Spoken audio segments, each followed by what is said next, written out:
आज की video lecture में हम प्रॉपर्टीज ऑफ डिटर्मिनेंट पढ़ेंगे।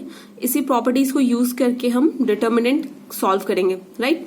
तो 6 प्रॉपर्टीज है, एक एक करके मैं आपको बताऊंगी और उससे एग्जांपल्स भी सॉल्व करवाते जाऊंगी उसी पे। तो पहला प्रॉपर्टी क्या है, the value of determinant remains unchanged if its rows and column are interchange. ठीक है, इसमें क्या बोला है कि अगर हम किसी भी मैट्रिक्स का कि मान लो इसका हमें डिटर्मिनेंट निकालना है, इसका रो और कॉलम आपस में चेंज कर देते हैं तो मैट्रिक्स पे कोई भी असर नहीं पड़ेगा, दोनों का जो डिटर्मिनेंट आएगा दोनों का सेम आएगा, राइट। देखो, तो हम रो और कॉलम कब चेंज करते हैं आपस में, इंटरचेंज कब करते हैं, ट्रांसपोज ऑफ मैट्रिक्स निकालते थे तो इंटरचेंज करते हैं। इन शॉर्ट, अगर हम मान लो इसका हम क्या निकालेंगे, डिटर्मिनेंट निकालेंगे, नॉर्मली जैसे एक्सपैंड करके निकालते हैं, और अगर इसका हमने ट्रांसपोज ले लिया उसका भी जो डिटर्मिनेंट निकालेंगे वो दोनों का सेम आएगा। ठीक है, तो यही बोल रहा है। तो यहाँ पे मैंने क्या किया है, एक मैट्रिक्स ले लिया, यहाँ पे ये एक मैट्रिक्स है, राइट। इसे मैंने रो 1 के अलोंग एक्सपैंड किया। ठीक है, एक्सपैंड करना तो सबको आता है। इसे सॉल्व कर लिया तो ये हमारा आया है, राइट।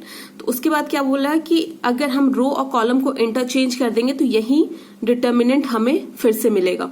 तो देखते हैं रो और कॉलम को चेंज करके यही मिलता है या नहीं मिलता। तो यहां पे मैंने क्या किया, interchanging row and column of determinant. ठीक है, इसको 1 हमने नाम दे दिया। ठीक है, तो हमने रो को कॉलम में चेंज कर दिया। तो ये हमारा क्या था, R1 था, ये क्या हो गया C1, ये हमारा R2 था, C2 बन गया, और ये हमारा C3 बन गया, राइट। अब क्या करेंगे, R1 के ये जो RC है, कॉलम 1 है, उसके अलोंग इसे एक्सपैंड किया। अगर किसी और के भी अलोंग करोगे तो सेम ही आंसर आएगा, लेकिन मैंने ये करने के लिए कि इजिली आ जाए इसलिए हमने C1 के अलोंग इसे एक्सपैंड किया। तो इसे एक्सपैंड किया, राइट। तो हम सॉल्व करके क्या मिल रहा है, ये मिला। और आपने देखा होगा कि हमारा डेल्टा क्या मिल रहा था, यही मिल रहा था, राइट। तो क्या हो गया, डेल्टा 1 इक्वल्स टू डेल्टा 2। तो इन शॉर्ट इसे कहने का मतलब क्या है कि अगर हम किसी, मान लो कि कोई मैट्रिक्स दे रखा है, उसका ट्रांसपोज हमें डिटर्मिनेंट निकालना है, तो उसके रो और कॉलम को इंटरचेंज भी कर देते हैं हम, आपस में इंटरचेंज कर देंगे तो भी डिटर्मिनेंट सेम आएगा, कोई फर्क नहीं पड़ता। तो इस पे मैं आपको एग्जाम्पल करके प्रूफ करके बताऊंगी कि कैसे कोई फर्क नहीं पड़ेगा। ठीक है, ये एग्जाम्पल दे रखा है, इसमें दे रखा है we have to find the determinant of this matrix, right. तो मैंने क्या किया कि इसके रो 1 के अलोंग मैं इसे एक्सपैंड कर रही हूं, तो क्या हो जाएगा 2, राइट। और यहाँ पे क्या होगा 0, 4, 5 माइनस 7। ये मैंने आपको बहुत बार बता रखा है तो मैं फिर से नहीं बताऊंगी कि मैं कैसे लिख रही हूँ उसे। ठीक है, ये हो गया, राइट। 6, 0, 1, 5 इतना आ गया हमारा। ठीक है, जब आप इसे सॉल्व करोगे तो ये कितना आएगा हमारा, 2, 0 minus 20, right, plus 3 minus 42 minus 4 plus 5 30 minus 0।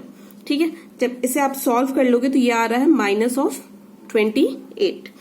ठीक है, ये तो हमारा आ गया डेल्टा, राइट। अब मैंने बोला है कि जब रो और कॉलम को इंटरचेंज कर देते हैं तो भी मैंने क्या बोला, यही आना चाहिए। तो देखते हैं आता है या नहीं आता। तो डेल्टा 1 हमारा क्या हो जाएगा, 2 माइनस 3 5 6 0 4 1 5 माइनस 7। ठीक है, माइनस 7। अब देखो, अब मैंने क्या किया, इसमें C1 के अलोंग इसे एक्सपैंड कर रही हूं, तो 2 हो जाएगा, 0 5 4 माइनस 7, राइट। फिर यहां पे क्या होता है, मैंने आपको बताया था plus minus plus minus plus minus plus minus. ठीक है, इस वाले जगह पे क्या होगा, माइनस, तो माइनस माइनस क्या हो जाएगा यहाँ पे प्लस 3, राइट। इसे छोड़ देंगे, इसे छोड़ देंगे, क्या बचेगा 6 1 4 माइनस 7। फिर हो जाएगा प्लस 5, यहाँ पे 5 प्लस है तो प्लस ही रहेगा। फिर यहाँ पे क्या हो जाएगा 6 1 0 5। ठीक है, ये आ गया हमारा, यहां तक तो आ गया। अब इसे हम सॉल्व करते हैं। इसे आप सॉल्व करो, क्या आएगा, 2 0 minus 20 plus 3 minus 42 minus 4 plus 5 30 minus 0 equals to क्या हो जाएगा, माइनस 28, राइट। तो क्या हो गया, डेल्टा इक्वल्स टू डेल्टा 1। ठीक है, यही तो प्रूफ करना था कि अगर किसी मैट्रिक्स का ट्रांसपोज हम ले लेते हैं, रो और कॉलम को इंटरचेंज कर देते हैं, तो मैट्रिक उसका जो डिटर्मिनेंट आएगा वो दोनों सेम होंगे। ठीक है, तो अब हम क्या देखेंगे नेक्स्ट वीडियो में, मैं आपको बताऊंगी प्रॉपर्टीज और इसके जो बाकी प्रॉपर्टीज है वो बताऊंगी आपको। ठीक है।